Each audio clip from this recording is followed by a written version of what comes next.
नमस्कार दोस्तों, स्वागत है आज की इस वीडियो में। दोस्तों आज की इस वीडियो में हम बात करेंगे चेक बाउंस केस से संबंधित कुछ एक नई अपडेट के बारे में, कुछ महत्वपूर्ण अपडेट के बारे में।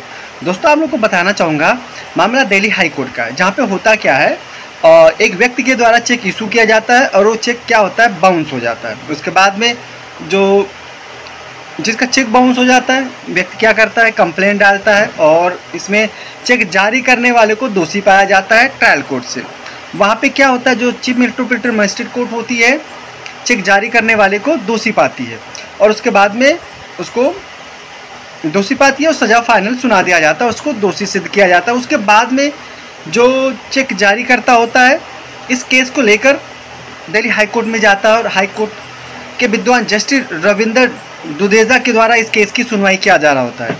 आप लोग को बताना चाहूँगा, इस केस को एनआई एक्ट की धारा 138 के तहत फाइल किया जाता है और आप लोगों को बताना चाहूँगा इसमें होता क्या है। चेक बाउंस होने का जो रीज़न, जो मेमो स्लिप होती है उसमें लिखा होता है इनसफिशिएंट फंड, लेकिन होता क्या है, जिस समय इनसफिशिएंट फंड कहा जाता है उस समय जिन्होंने चेक जारी किया था उनके अकाउंट में पर्याप्त पैसे होते हैं।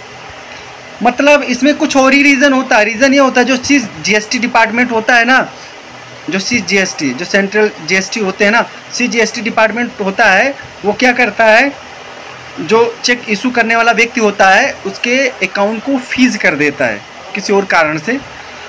हम उस कारण पर नहीं जाना चाहेंगे। और उसके बाद में बैंक की तरफ से लिख के आता है इनसफिशिएंट फंड की वजह से चेक बाउंस हो गया।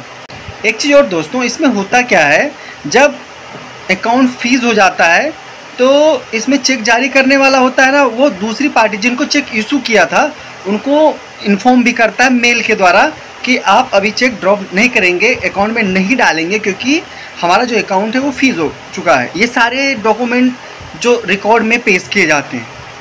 और उसके बाद में होता क्या है, इसके बावजूद भी चेक धारक क्या होता है, उसको जमा कर देता है। अब चेक बाउंस हो जाता है और जब चेक बाउंस हो जाता है तो सभी दलीलों को सुनने के बाद में और जो रिकॉर्ड में जितने भी एविडेंस रखे जाते हैं, उन सब को देखने के बाद में माननीय दिल्ली हाई कोर्ट द्वारा केस को खारिज कर दिया जाता है कि यहाँ पर किसी भी तरह से एनआई एक्ट का जो मामला है वो चलाने योग्य नहीं है, क्योंकि ट्रायल कोर्ट द्वारा यहाँ पे गलती हुई है। क्योंकि जो चेक बाउंस हुआ है ना कि इनसफिशिएंट फंड होने के कारण से हुआ है, बल्कि अकाउंट फीस होने के कारण हुआ है। और जो चेक इशू करने वाला व्यक्ति होता है वो, उसके अंदर वो पावर नहीं है, वो अधिकार नहीं है कि CGST को भाई ऑर्डर दे सके कि आप हमारा चेक अकाउंट फीस मत कीजिए, मैंने चेक इशू किया है।